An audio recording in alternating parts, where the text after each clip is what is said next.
ये सोने का सिक्का है। हाँ हाँ। और इसको भी हम सोने इसमें का है? बता दो तो। सोने जो चीज आप उसके अंदर डालते हैं हाँ हाँ। उसके गुण घी में आते हैं, उसके तो गुण घी में ये सुवर्ण युक्त घी कह सकते हैं आप हाँ, इसको। सोने का सिक्का है इस घी के अंदर।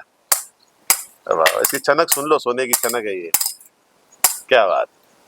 वाह। मतलब कि घी जो बनता है उसका 20-21 लाख रुपया कीमत होना चाहिए, क्योंकि उसको बनाने में 1 साल लगता है। जय गौ माता। जय गौ माता। जय गोपाल भाई साहब। ये क्या रख रहे हैं ऊपर अपने? अभी ये मक्खन है। हाँ हाँ। और मक्खन गरम करके उसको घी में परिवर्तित करेंगे। अरे वाह, कितने कितने किलो के बन चाहिए? ये 15-15 किलो के एक तो आज ये तो मेरे हिसाब से 100-70-80 किलो, 100 किलो के आसपास 80 किलो के आसपास है। 80 किलो के आसपास। हाँ, क्या बात है, पूरा मक्खन देसी घी है भाइयों ये। और मैंने पिछली बार एक वीडियो बनाया था घी के जादूगर, तो जादूगर क्यों है, घी कैसे बना रहे हैं आज रमेश भाई खुद। देखो हाथ में क्या है? ये सोने का सिक्का है। हाँ हाँ। और इसको भी हम सोने इसमें का है? बता दो तो। सोने का है। क्या बात कर रहे हैं? हाँ प्योर सोना। हाँ गोल्ड। हाँ घी में गोल्ड, घी खुद ही गोल्ड है, पर गोल्ड का क्यों उपयोग कर रहे हैं वैसा? हाँ। सो घी जब मक्खन को आप गरम करते हैं हाँ हाँ उसमें यदि आप सोना डालते हैं हाँ। तो मतलब जो चीज आप उसके अंदर डालते हैं हाँ। उसके गुण घी में आते हैं, उसके तो गुण घी में ये सुवर्ण युक्त घी कह सकते हैं आप हाँ। इसको, है ना। तो ये साथ साथ पूरा इसमें जब गर्म होगा तो हाँ, छाछ रहेगा? तब तक चलता रहेगा। और ये पत्ते क्या डाल रहे हो वैसा? ये है ना बेल फल के पत्ते हैं। बेल पत्र। हाँ, बेल पत्र। हाँ, क्या? और हमारे हिसाब से आयुर्वेद के हिसाब से इसके अंदर मर्क्यूरी होता है। हाँ हाँ। तो मर्क्यूरी इंसान को लिए अमृत का काम करता तो है। कोई लोग कमेंट करते हैं ना मरकुरी तो अच्छा नहीं रहता है। देखिए ऐसा है, वनस्पति के अंदर जो मर्क्यूरी कंटेंट है ना वो सुपाच्य है, इंसान के शरीर में पच सकता बच सकता है, वनस्पति है ना, वनस्पति जन्य है। और वो जो मर्क्यूरी मेटल मर्क्यूरी जो है वो अलग है, उसके लिए फिर उसकी भी विधि है, उसको भी पचा सकता है इंसान, लेकिन उसकी अलग विधि है और उस विधि से उसको लेना पड़ेगा। उस विधि से। वाह, ये देखो 70-80 किलो घी पूरा तैयार हो रहा है लकड़ी की आंच में और गोबर में। गोबर के उपले और लकड़ी दोनों है साथ में। वाह भाई साहब, ये तो अनोखी चीज तैयार हो रही है, वो भी सोने का सिक्का है इसके अंदर, गोल्ड का घी, सोने का घी, गोल्ड युक्त स्वर्ण युक्त घी हो गया वैसा। हाँ, सुवर्ण युक्त घी कितने तरह का होता है और ये घी बन के फिर इसके और उपयोग होंगे आगे? घी ये एक प्राइमरी प्रोसेस है जो अपने परंपरा से चली आ रही है, ट्रेडिशनल, लगभग समझ लो 5-10 हजार साल पुरानी परंपरा है ये। अब इसके एक प्रोसेस है, ये प्रोसेस होने के बाद जैसे आप सहस्त्र योगम नाम की बुक के बारे में पढ़ेंगे तो उसमें 430 के आसपास घी बनाने की विधि है। तो उसके ये घी ये प्रोसेस होने के बाद आप इसमें से 1100 प्रकार के घी में से कोई भी घी बना सकते हैं। 1100 तरह के घी होते हैं? तो कोई 1100 तरह के घी, 1100 प्रकार के घी बना सकते हैं। तो घी की क्या क्या रेट होती है वैसा? देखो घी का कभी मूल्य ही नहीं होता। हाँ, मूल्य मूल्य भी है इसका, अमूल्य है ये। परंतु फिर भी आज के जमाने में यदि आप पैसों से इसकी तुलना करेंगे तो मैं तो ये कहूंगा कि अमल की घी जो बनता है उसका 20-21 लाख रुपया कीमत होना चाहिए, क्योंकि उसको बनाने में 1 साल लगता है। हाँ, 1 साल लगता है? 1 साल लगता है और 1000 आंवले का रस रोज उसमें डालना है। 1000 आंवले का रस रोज डालना है, रोज डालना है, रोज पकाना है, रोज पकाना है, रोज पकाना है।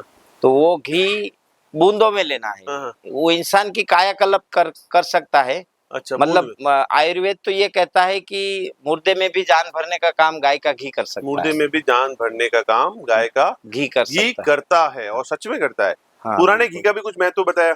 बिल्कुल, वो तो अष्टांग हृदय में उसका वर्णन है। पुराण घृत जैसे 10 साल पुराना है उसको पुराण घृत कह सकते हैं, और 100 साल पुराना है उसको प्रपुराण घृत कह सकते हैं।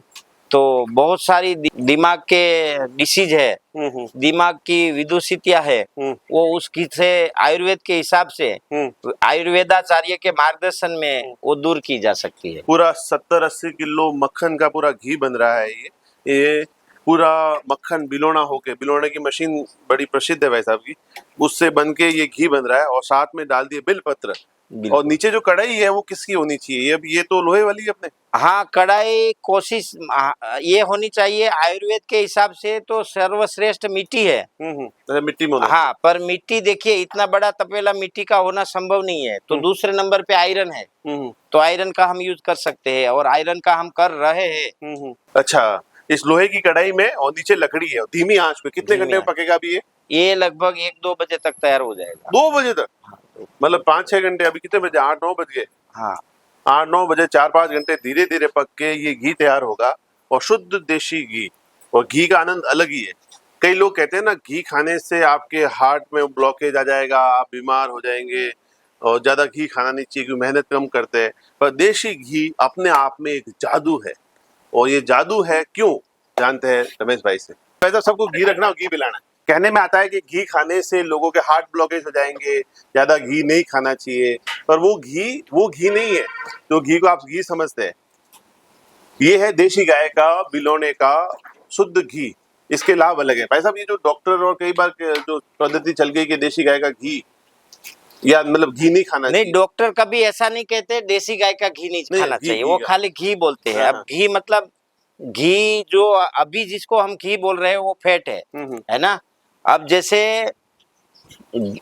आयुर्वेद के हिसाब से घृत शब्द जो है ना, उसकी व्याख्या बहुत बहुत बड़ी है। जैसे आयुर्वेद के हिसाब से जो गाय का घी है, एक तो गाय के ऊपर एडल्ट्रेशन, मतलब गाय के साथ कोई अत्याचार नहीं किया होना चाहिए। बच्चे को संपूर्ण रूप से उसको तृप्तता के अनुसार दूध पिलाया है, बाद में बचा हुआ घी दूध निकाला दूध है, निकाला है। और गाय को संतुष्ट कारक खाना दिया है, मतलब जो उसको चाहिए वो दिया है। उसके बाद में जो दूध को हमने निकाल के गर्म किया, गर्म करके दही जमाया, दही जमाने के बाद उसको आगे पीछे घूमने वाली लकड़ी सी मंथनी और मटके में उसको मंथन करके उसमें से मक्खन को अलग किया। अब वो मक्खन से आप इस प्रकार से विधि विधान से गाय गोबर के उपले या लकड़ी पे आप चूल्हे पे आयरन में गर्म करते हो, उसमें भी एल्यूमिनियम नहीं होना चाहिए। आयरन में गर्म करते हो और उस घी का उपयोग यदि करते हो आप, तो आयुर्वेद कहता है कि जितना भूख लगे ना वहां तक उसको घी खाना चाहिए। जितना भूख लगे तब तक। हाँ, जब तक घी पच जाता है तब तक घी खाना चाहिए। पहले कितना घी खा लेता था आदमी? हमने देखा है कि जब हमारे यहाँ सगाइयों में या अच्छे प्रसंगों में बड़े बुजुर्ग बैठते थे, तो आधा किलो, ऐसे इतनी कटोरी थी, आधा पौना किलो घी आमने सामने 8-10 लोग बैठ के आधा आधा किलो 10 किलो पी वो जाते जब थे। घी की थाली, घी आता है ना, वो जग के अंदर आता है, हाँ तो जब आता है तो मना नहीं करते, आने दे आने दे हाँ। आने दे आने दे, क्योंकि वो देशी गाय का होता था। घी है। तो हम तो फोटो खिंचाते तो चीज नहीं बोलते, हम बोलवाते हैं घी। बिल्कुल बिल्कुल घी बोलिए, हमेशा खुश रहिए। तो बिल्कुल। देशी गाय के घी का अपना ही महत्व है। अब हमारे जैसलमेर बाड़मेर की बात करूं, या जो खुले में चरने वाली गाय है उसकी बात करूं, तो उस गोचर भूमि से जो गाय चर के आती है, उनके घी का एक अलग ही महत्व होता है, क्योंकि वो जड़ी बूटियां खाती है, उनकी इच्छा हो जो भोजन कर लेती है। जो गोचर में चरने वाली गायों के घी का क्या महत्व है? जैसे गोचरान में गाय चरती है ना, तो ऋतु के हिसाब से अलग अलग उसके बहुत सारे पहलू है, और उसको वैज्ञानिक रूप से समझना चाहिए। जैसे अभी बारिश, पहली बारिश में घास निकलती है तो गाय कच्चा घास खाती है, तो उस समय में दूध, घी, दही सबसे इंसान को परहेज करना चाहिए, नहीं खाना चाहिए। इसीलिए कहते हैं ना चातुर्मास में नहीं खाते घी दूध। इसका कारण ये है, जब कच्चा घास कच्चा गाय खाती है ना, तो गाय के शरीर में भी वायु बढ़ता है, और उसके हर एक गव्य में जो गाय खाती है वो आता है, सीधी सी बात है। तो गाय के शरीर में वायु बढ़ता है तो उसके खाने वाले के शरीर में भी बढ़ेगा। तो जब सर्वश्रेष्ठ है भादवा महीना, जी, सर्वश्रेष्ठ है भादवा महीना। सर्वश्रेष्ठ घी है भादवा महीना का, इसीलिए कि भादवा महीना होता है ना, उसमें जो भी घास के प्लांट है उसमें फ्लावरिंग हो जाती है। तो फ्लावरिंग के समय की घास, दुनिया के किसी भी क्षेत्र में फ्लावरिंग की समय की जो घास है, उसमें प्लांट ने जमीन से बीज बनाने के कंटेंट ले लिए, क्योंकि वो भी उसकी साइकिल है। उसके बीज बनाने के कंटेंट जमीन से तब लेता है जब वो प्लांट फ्लावरिंग में होता है। तो बीज बनाने के प्लांट ने उसके कंटेंट जमीन से ले लिए, और प्लांट के अंदर अभी रन कर रहे हैं, ऊपर तक नहीं पहुंचे हैं, तब गाय ने उसको खा लिया। तो वो कंटेंट कहाँ गए? अंदर। बीज बनाने के लिए जो प्लांट ने लिया था वो गाय के पेट में चले गए, दूध के रूप में बाहर आ गए। तो भादवा महीना जो है ना, वो इसीलिए विशेष है, जो चरने वाली गाय के लिए, चरने वाली गाय है ना। तो जड़ी बूटियां जो खाना है उनको मिल जाता है। हाँ। अभी जो ये घी बन रहा है, और बहुत ही धीमी आंच पे धीरे धीरे आप देख लीजिए पक रहा है, और लगभग 4 घंटे इसके अंदर लगेंगे। एक सवाल रमेश भाई, बाकी लोग बड़ा करते हैं, या बड़ी बार कमेंट भी इस तरह से आते हैं कि भाई घी की रेट क्या होनी चाहिए, नॉर्मली जो सादा घी बनाते हैं क्या कॉस्टिंग आ जाती है किसान को? घी हमारे घर में तो 2,500 में घर में पड़ता है। तो ये जो 500-600 मिल रहा है ये क्या है? अब मुझे नहीं पता, मैं किसी के ऊपर कमेंट नहीं करूंगा, लेकिन वो ये 2,500 कॉस्टिंग कैसे पड़ जाती है, क्या खर्चा आ जैसे जाता है? 30 लीटर दूध से 1 किलो मक्खन निकलता है, 1.25 किलो मक्खन निकलता है 30 लीटर दूध से। तो वो 30 लीटर दूध से 1 किलो 1.25 किलो मक्खन निकला। अब उससे जो घी तैयार हुआ वो घी 1 किलो के आसपास तैयार होगा टोटली। अब वो 1 किलो घी जो है वो 30 लीटर दूध से निकला है ना।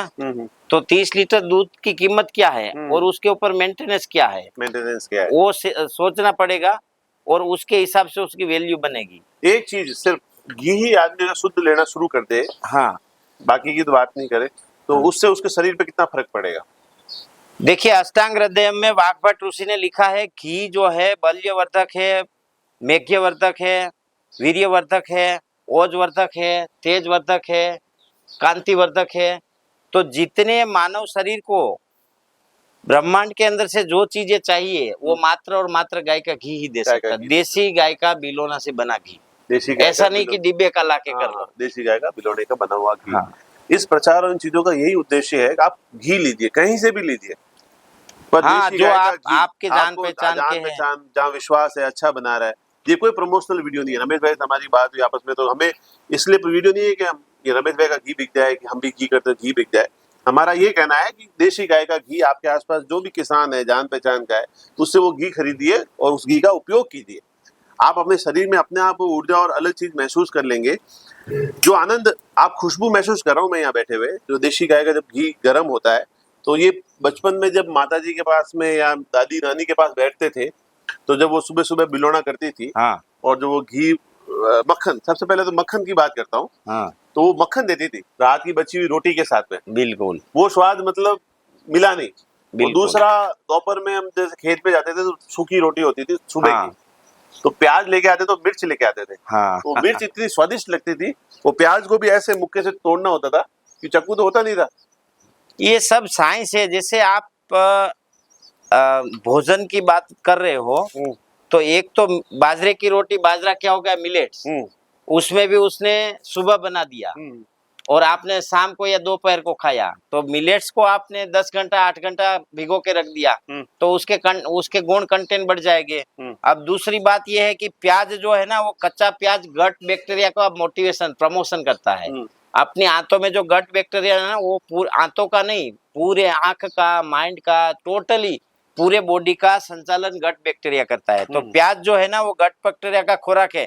इसीलिए हमारे भारत में कहावत है, गरीबों की कस्तूरी प्याज, गरीबों की कस्तूरी है ना। तो ऐसी ये गट बैक्टीरिया का खुराक है। अब साथ में आपने क्या बोला, मिर्ची मिर्ची खुद प्रोबायोटिक है। कच्ची मिर्ची बिना तेल में भूंजी, वो प्रोबायोटिक है।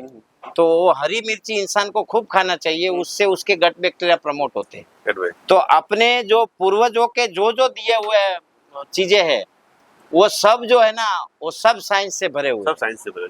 रमेश भाई देखो, बिल्कुल गोल्ड की तरह, सोने की तरह बढ़िया, और इसमें सोने का सिक्का भी है। कहीं है, दिख रहा है पैसा? कहीं गुम तो नहीं गया, गायब तो नहीं हो गया इसमें?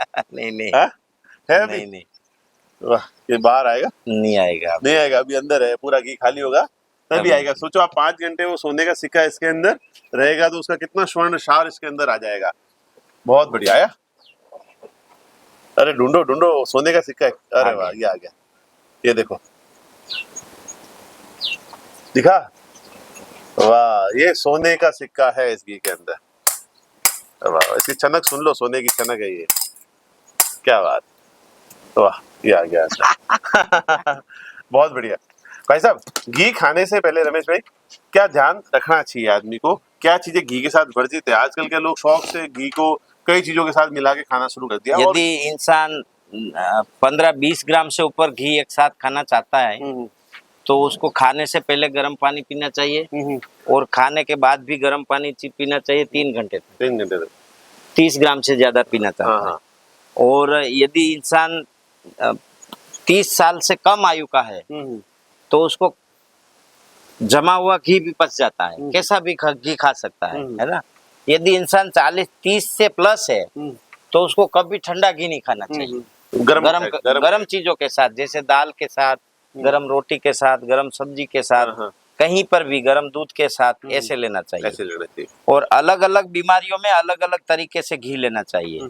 और घी के साथ बहुत सारी चीजें ऐसी है कि कभी खाना ही नहीं चाहिए। जैसे आप घी वाली रोटी खाते हो तो उसके साथ श्रीखंड, मट्ठा, आइसक्रीम, ठंडा कुछ नहीं खाना चाहिए। ठीक है। जैसे आप घी की मिठाई खाते हो तो कभी आपको वो भोजन के बाद आइसक्रीम नहीं खाना चाहिए। जैसे आप घी बढ़िया से घी लगा के खाना चाहते हो अच्छे से, तो साथ में दही कभी नहीं खाना चाहिए। दही नहीं खाना चाहिए। हाँ, तो समान मात्रा में आपने 1 चम्मच घी लिया तो 1 चम्मच शहद उसके साथ कभी नहीं खाना चाहिए। या तो तीसरी चीज मिलाओ उसके साथ, या तो अप डाउन कर दो, आधा चम्मच शहद और 1 चम्मच घी कर दो। इस प्रकार से अलग अलग तरीके से घी के साथ बहुत सारी चीजें परहेज है। जिसको सेक्सुअल डिसऑर्डर का प्रॉब्लम है उसको सुबह खाली पेट लेना चाहिए। जिसको कब्ज और लीवर, आंतों की ऐसी समस्याएं है, समान वायु डिस्टर्ब है, उसको भोजन के मध्य में घी लेना चाहिए। जिसको सांस, फेफड़े और ऐसी समस्या है तो उसको भोजन में मिला के घी खाना चाहिए। जैसे किसी को अनिद्रा, माइग्रेन, आधा सीसी, बालों का झड़ना, मतलब दिमागी रिलेटिव, गले से ऊपर की कोई बीमारी है तो उसको रात को सोते समय घी पीना चाहिए। नाक में भी घी डालना चाहिए। हाँ, और इंसान को खराटे, अनिद्रा, माइग्रेन, आधा सीसी, उसमें नाक में भी घी डालना चाहिए।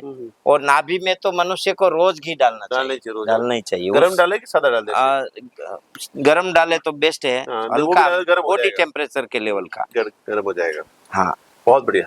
घी अपने आप में एक पूर्ण शक्ति है, पूर्ण आहार है, ताकत है। और जो लोग कहते हैं ना कि घी खाने से आपको ये समस्या हो जाएगी, तो कुछ भी नहीं है। घी सबसे बड़ी ताकत है। जितना हो सके खूब खाइए घी और रहिए जीवन में आनंद में हमेशा। तो शुद्ध घी लीजिए, कहीं से भी लीजिए, अपने जान पहचान वाले से लीजिए, पास से लीजिए, रमेश भाई से लीजिए और किसी से लीजिए, पर घी जरूर उपयोग करें। अपने भोजन में घी को जोड़ दीजिए तो हॉस्पिटल का खर्च कितना आधा हो जाएगा। बिल्कुल, मेरे हिसाब से तो 0 हो जाएगा। 0 हो जाएगा। हॉस्पिटल का खर्च भी 0 होगा, शरीर भी स्वस्थ रहेगा। और ये IVF सेंटर जो खुले हुए हैं ना, तो बच्चे पैदा करने के लिए लोग हॉस्पिटल जा रहे हैं। जब हमारे शास्त्र कह रहे हैं कि घी संतति दाता है तो IVF में क्यों जाए हम? 5 किलो घी खिला दो ना। जब खुल गए, आपके गोंडल में भी खुल गए होंगे, या राजकोट में भी खूब सारे खुल गए होंगे। रोज ऐड आते हैं, बड़े बड़े होर्डिंग दिखते हैं, आइए IVF सेंटर। उसका विरोध हम नहीं कर रहे हैं, लेकिन समाज की अज्ञानता है ना कि जो संतति पुष्ट करती है मनुष्य शरीर में, जो वीर्यवर्धक है, बीजवर्धक है, धातुवर्धक है, ऐसी चीजों से हम दूर भाग रहे हैं। पिज्जा, बर्गर, चाइनीज, ऐसे चीजें खाते हैं जिससे अपने शरीर के अंदर माइक्रो न्यूट्रिएंट्स मिल ही नहीं रहे। तो उसका सामना तो हमें करना ही पड़ेगा। तो जो आपको तकलीफें हैं ना कई तरह की, 80% आपकी खत्म हो जाएगी और सुस्त रहेंगे, आनंद में रहेंगे। जय गौ माता, जय गोपाल। बहुत बहुत धन्यवाद। जय गौ माता।